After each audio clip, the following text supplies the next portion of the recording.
Welcome to Dental Business RX. Practice success in 30 minutes or less. Thank you for calling ABC Dental. Since I started this podcast back in 2021, I've received a ton of feedback. And I wanted to, number one, thank you for that. It helps. It's nice to know that someone's out there listening, right?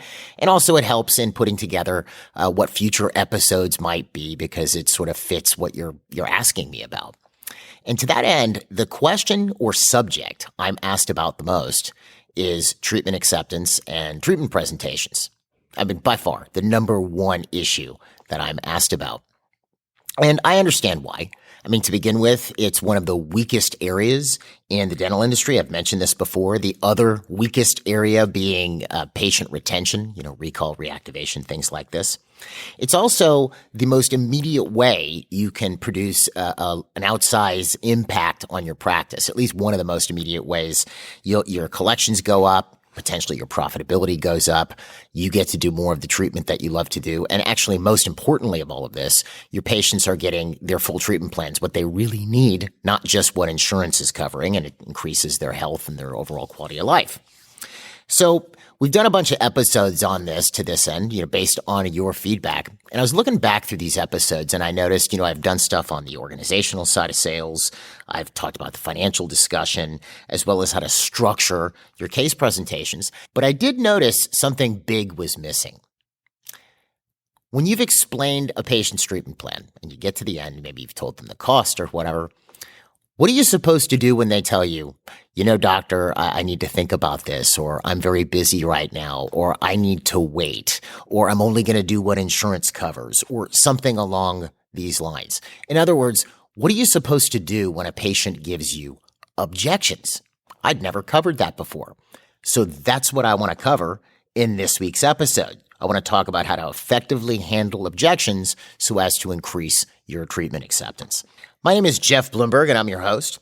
And I want to start this episode by looking at the general nature of objections. What do I mean by that? Objections generally fall into one of two different categories or types. And if you can't identify which one it is during the sales process and you mishandle it, things can go very wrong. So what are these two categories or types of objections? Let's have a look. Well, we have a valid or a real objection, and we have a flawed or an unreal objection that is essentially just sales resistance. So we have valid or real, and we have flawed or unreal, which is essentially just sales resistance. So let's look at the characteristics of each and how this might roll out when you're doing a case presentation. Let's start with a valid objection.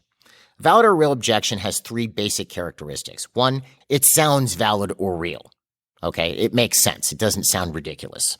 Number two, the patient sticks to it. This is the objection. There isn't three other reasons. This is it. And number three, the patient is communicative about it. They're working with you. So let's look at how this might look. What might you see? You've just presented a treatment plan to me for $12,000. And you get to the end, you show me it's $12,000. You ask me how I'd like to pay for that. And I say, I definitely want to do it. Here's the problem. I'm in the middle of refinancing my house. It's supposed to close in 3 weeks. And my banker told me not to apply for any credit and not to spend a large sum of money because that could mess up the interest rate that I'm getting. Now, is this true? Yeah, in a lot of cases, this is absolutely true. Now, you might say, well, could the patient be lying to me about refinancing their house? Yes. But, people could lie to you all the time. But let's say this person is really open and communicative about it. They're very solution oriented. They want to do the treatment. So they even say something like, well, here's what I could do. Could I pay you $500 now? I don't think that'll mess up my refi. And then when it closes in 3 weeks, I can apply for that payment plan you're mentioning to me, or I can just put it on my Visa. They're working with you. All right, this person's working with you. Is that a valid or a real objection? Yeah, it probably is. You see? Now, how are you going to know this? You have to communicate with people and ask them questions. That's kind of important. If you can't communicate, you're going to have trouble selling anyway. But you have to be able to ask them questions about this and feel comfortable doing so. Let me give you another example. Let's say I say to you at the end, I don't say that I'm refining my house. I say, well, I need to talk to my wife about this. Well, here's the problem with that objection. When someone says they need to talk to their wife, that could be real or valid, or that could be flawed or unreal. That just might be sales resistance. I've done that before where I've told somebody, yeah, let me talk to my wife, because it's a nice way of just getting them to stop talking to me, if I'm full disclosure here. Or it could be very valid. Like my wife and I have agreements where we don't spend money in certain situations without talking first. So that could be real, or it could be unreal or flawed. So how are you going to find out? You're going to have to ask questions. So I might say to you, well, doctor, I'd love to do this. I'm absolutely going to have to talk to my wife about it. What could you say? Well, number one, assuming, again, don't fixate on the words here. Fixate on the concept, right? But again, the basic concept is you have to be communicative and talking to these folks, right? So you might say something like, well, Jeff, number one, do you want to do this treatment plan? Yes, absolutely, doctor. I want to do this. So if it was up to you, you would just do it right now. Yes, I would. So what would happen if you just did it? If you just paid? Oh, I could do it, but here's the problem. I would go home tonight. I'd get in a big fight. I'd end up sleeping on the couch, potentially outside, depending on how upset she is. So yeah, I think it's not a good idea. You see, years back, she and I made an agreement that we wouldn't spend over a certain amount of money without talking first. This most likely is a valid or a real objection. Because again, this is the objection. I'm sticking to it. It sounds valid. It makes sense. And also, I'm very communicative about it. I'm trying to work with you. So now, what would you do with this? Let's say you run into one of these, I need to talk to my spouse, and it's valid or real. Well, there's a few different ways you could handle this. I mean, the first way is you could say, well, could you call them now? Now, again, full disclosure, I don't usually do that because, in certain cases, and I just know this as a married person, maybe you have similar type situations. If I need to talk to my wife about something, usually I want to pick the time and the place because, let's say I'm supposed to call her and she's at work and I call her and she's just crazy busy and she's all over the place and she doesn't really want to talk about this right now. It's just not the right time. It's inappropriate. So in that case, I've seen people do that. Some people are very comfortable doing that. Why don't you call them now? And if that's the case, fine. That's real to you. You do it. I don't usually do that because unless they volunteer it or I might ask, well, could you call them now? Oh, no, I couldn't call them now. Fine. I just drop it at that point. All right. So let's say that we're out of the game. They can't call their spouse now. So what are my other options? They could go home and talk to their spouse now. Again, you're going to run into a problem with this, which is you've just spent 20, 30 minutes explaining this treatment plan to this patient. So they understand this treatment plan. They get it. They see the value of it, and they understand why it's $12,000.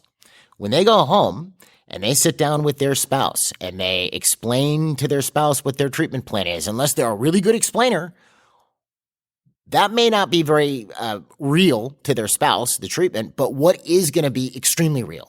$12,000. That's something we all understand is money. So you run into that issue where, you're essentially asking this husband to go sell it to his wife, and he doesn't really, unless he's really good at it, you might run into an issue. She sees it's $12,000. That's too much money. Why don't you go get a second opinion or whatever? All right. So here's what I like to do.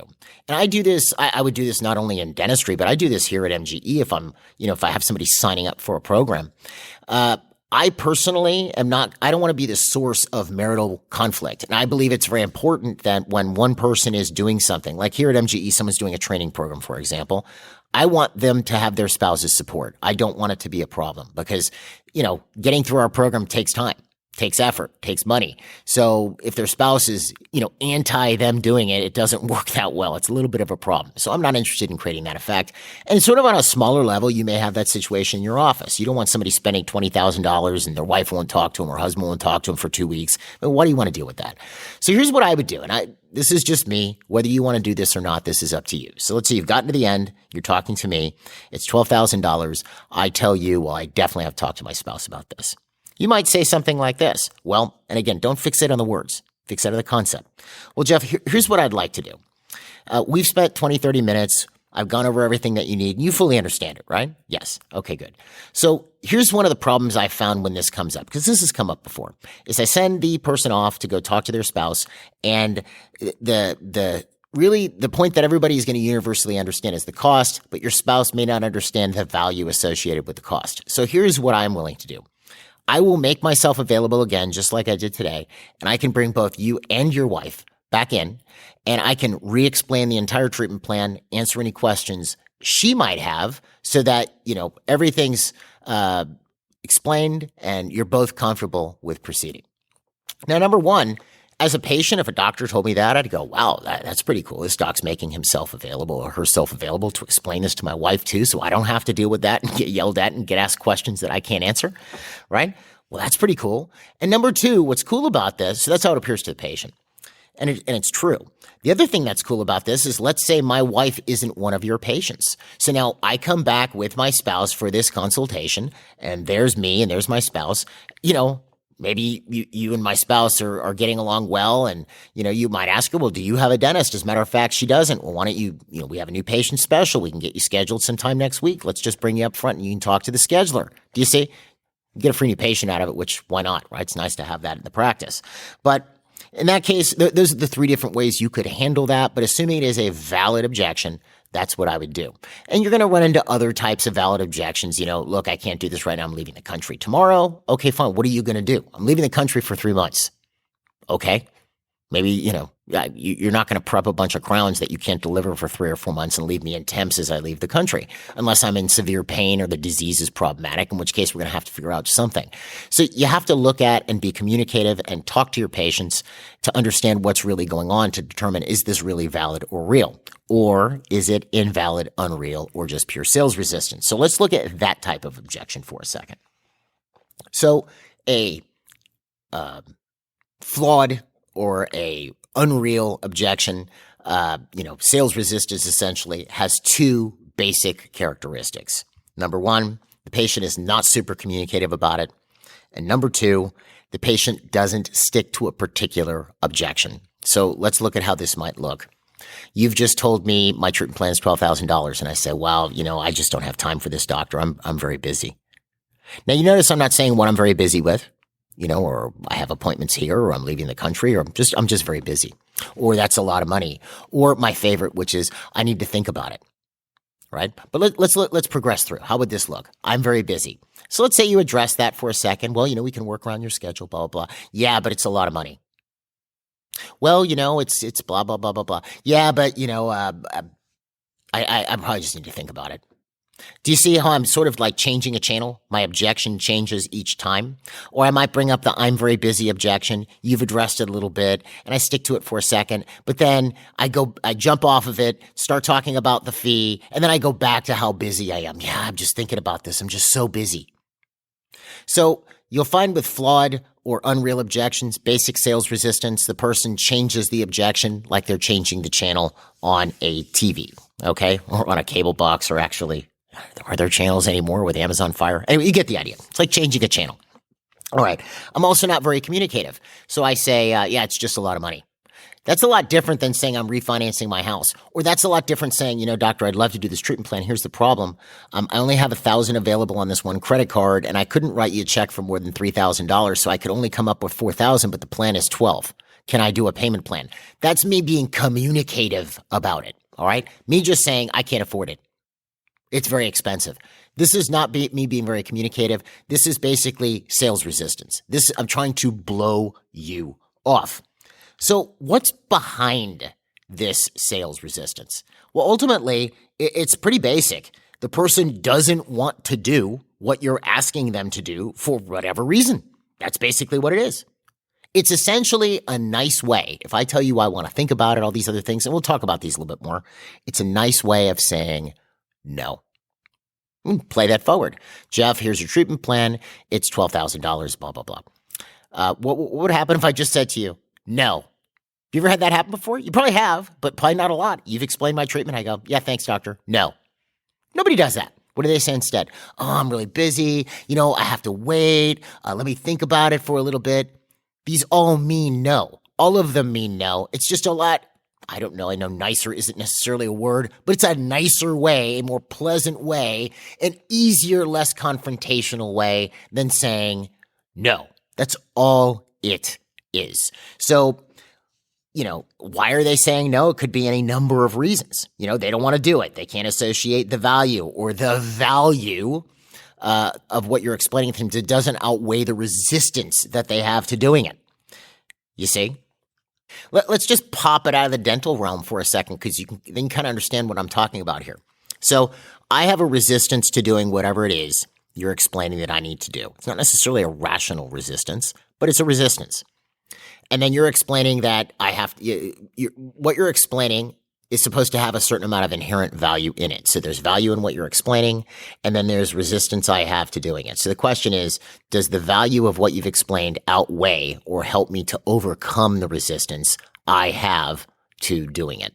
Let's take an example outside the dental realm. Let's say, I'm working, I want to work out and get in shape, but I really love ice cream. And I look at this and I go, well, how important is it to me that I look good in those clothes versus eating this really yummy ice cream? Maybe it's not that important, in which case I'm eating the ice cream. Versus if, let's say, being at a certain degree of leanness or whatever contributed to my health and I need to work out or whatever, that might have more value to me than the pain I have of not being able to eat the ice cream. Do you see? So is what you're explaining to me more important than whatever it is I have to overcome in order to do it? So that might be part of the problem. I don't want to do it. I can't associate the value. It doesn't outweigh my resistance.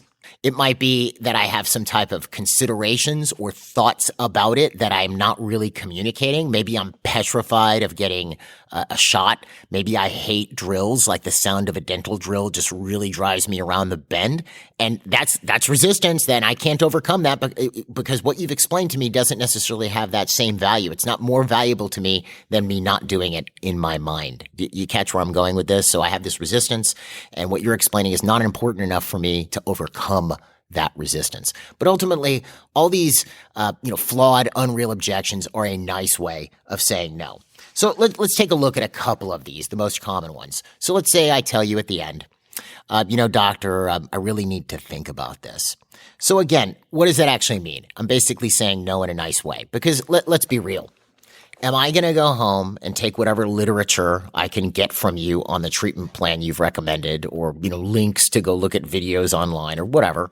Am I going to go home and sit at my dining room table and, mentally wrestle over this, really think about it? I got my head on my chin or my chin in my hand. I'm thinking.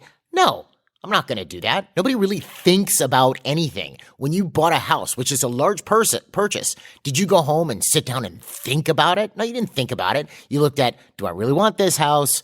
How much am I going to be able to afford this house? That's not thinking. That's figuring things out. Okay? That's part of your job in sales, by the way, to help people figure things out. But that's not thinking. Thinking about it, nobody thinks about anything really, especially when it comes to making a decision. They consider the various pros and cons, which is what you're hopefully doing when you're selling somebody something. So it's a nice way of saying no. Now, what I wouldn't do if somebody said, well, Jeff, I really need to think about this, I wouldn't go, well, what's there to think about? Because now I'm just challenging them instead of hearing them. Which, one thing that I should point up with any kind of an objection, whether it's a valid objection, a real objection, or even one of these flawed or unreal or sales resistance objections, the first thing you have to do is you actually have to hear it and make sure that the patient sees that you get it. Like they see that you understand. Because the quickest way for this thing to derail is I give you an objection and I feel like you didn't really hear what I said. You didn't really consider what I said, and you just roll over me trying to convince me to do your treatment plan. You're not listening to me. Okay? Now, what's funny about that, I've had people give me an objection before, okay? And they say, well, Jeff, I really need to think about this. And I understand. I get it. And sometimes just doing that, they see that I heard them is enough to end the objection. Not all the time. Maybe, I don't know if I had to estimate 30%, 20% of the time. No further words are said. I just listened to them and they see that I heard them, and it ends with these flawed objections because they were able to actually say what they wanted to say. Now, what's interesting, and they know that I was willing to hear it. The other side of this too is what you don't want to do is even if you're not showing it, get annoyed, get irritated, or anything along these lines. And you could say, well, I'd never do that. Maybe you haven't. Most people have at some point. So you've presented me my treatment plan. It's $12,000. Throughout the whole treatment presentation, I seemed like I was really tracking with you. I'm nodding my head. You can see I'm brightening up a bit as you're explaining it to me.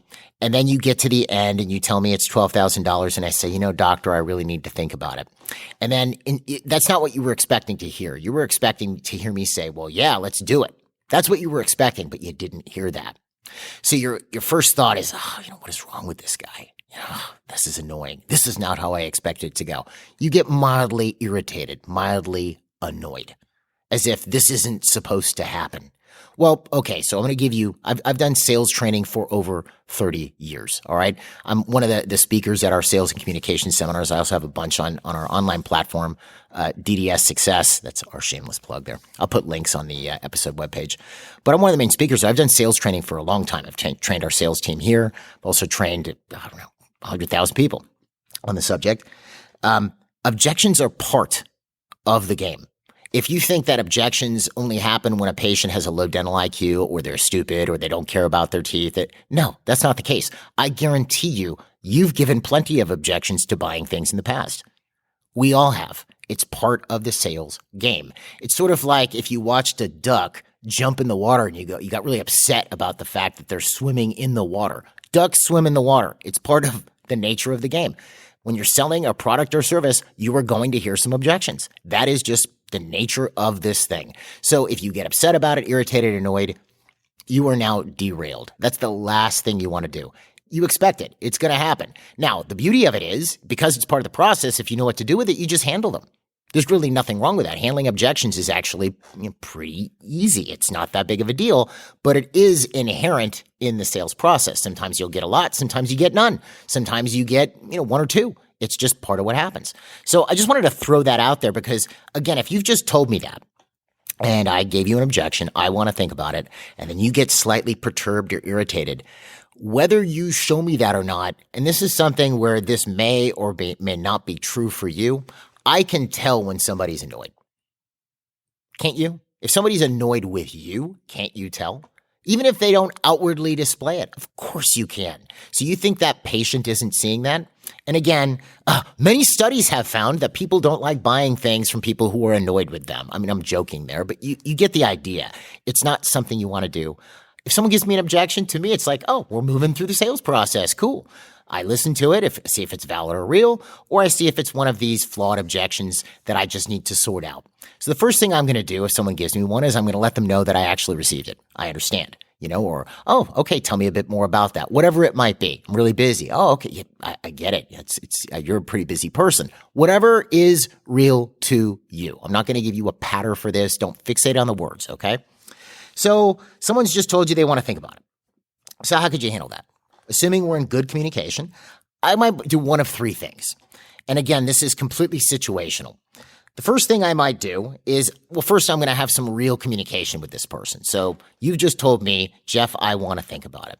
All right, well, I might say something like this. Here's the funny thing. When somebody tells me that they want to think about it, usually what it means is that they have their attention on something. They have some consideration that they really just don't want to discuss or they feel uncomfortable discussing. Let's say I'm the doctor. I would say, now listen, I want to make this clear.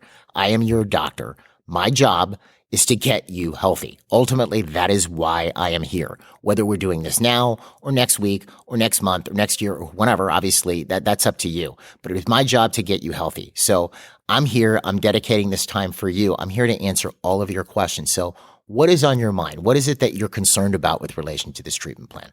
They might say, I hate drills and needles, or it's very expensive. I just can't afford this. I mean, do you take payment plans? Now they're starting to communicate. You're starting to get what's actually on their mind. If they hate drills and needles, you're going to have to show them, I use a really, a very fine needle or whatever it is. However you handle this is up to you. Okay. But at least now you're finding out what's really going on. Not that they just want to think about it or they're very busy. So that might be one of the first things I do. I've done that before. Someone tells me they want to think about it. I'll just jump right in there and say, well, look, this is what's real to me, right? I could minimally just acknowledge their objection, right? And I might go back to creating more value with the treatment plan. So I tell you, well, I really need to think about this. And you go, Jeff, I understand this is a big decision. Can I show you one other thing about this treatment plan again? And I might go, sure. And then you just jump right back into explaining what it is I need and why. A few weeks ago, I brought up the definition of the word understand to grasp the meaning and significance of something, right? Well, again, if I don't see the importance of this, then I don't really understand it. If I don't see why you want to do this, then I don't really understand it. So it's important to me, or to you rather, to make sure I understand it as your patient when you are explaining, like, I get it. I see how important this is. And then I might actually take the proper action. All right. So I might either just, they've told me they want to think about it, kind of go, look, what's really on your mind? Or B, I might at least acknowledge that, I get it. They see that I heard their objection, and I'm just going to create more value with the treatment plan. You could also ask questions like, I totally get it. Now, can I ask you a question? Do you really want to do this? Okay. This is a large commitment, I know, but is this something you really want to do? Because, if a person is motivated, and this is, I'm sure, real to you, if a person's motivated, then they find the time. They're not too busy. They figure out how to pay.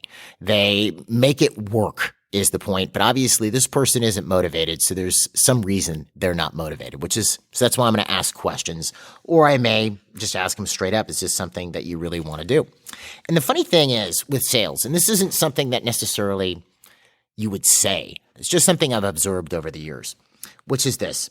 So generally speaking, what you're going to run into, the problem that you're going to run into when you try to get somebody to do something is the same thing that has actually created that problem in the first place. You might go, Jeff, what are you talking about? Let's take a non-dental example for a second, or even this could be applicable in a dental situation. Let's say you have a patient who procrastinates.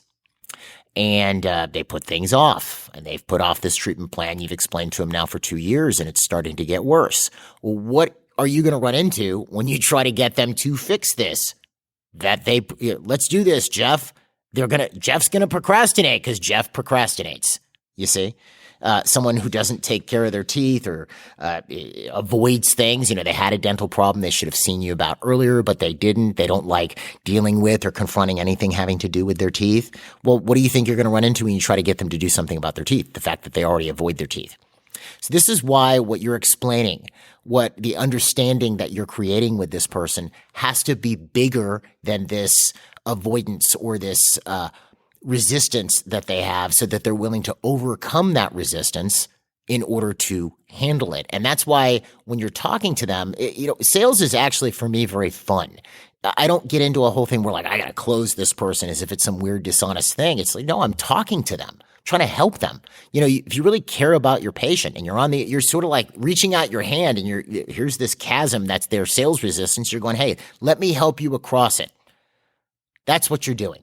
All right. That's ultimately what you're doing. Let me help you across this and help improve your health and quality of life. It's actually a very cool thing. You see, same thing. Like I run into it here. If I sit down with somebody who's a terrible executive, and they're just doing a terrible job, their office isn't very profitable, and I have to get them to sign up for a training program. Why do you think they give me resistance? Because they're a terrible executive, and their office isn't profitable. These are all the objections I'm going to hear. I don't have money, this and that and the other, and my staff, tell me what to do. This is why they're in the situation they're in. They have to get to the point where they go, well, wow, I need to turn this around. Or Jeff, can you help me overcome this?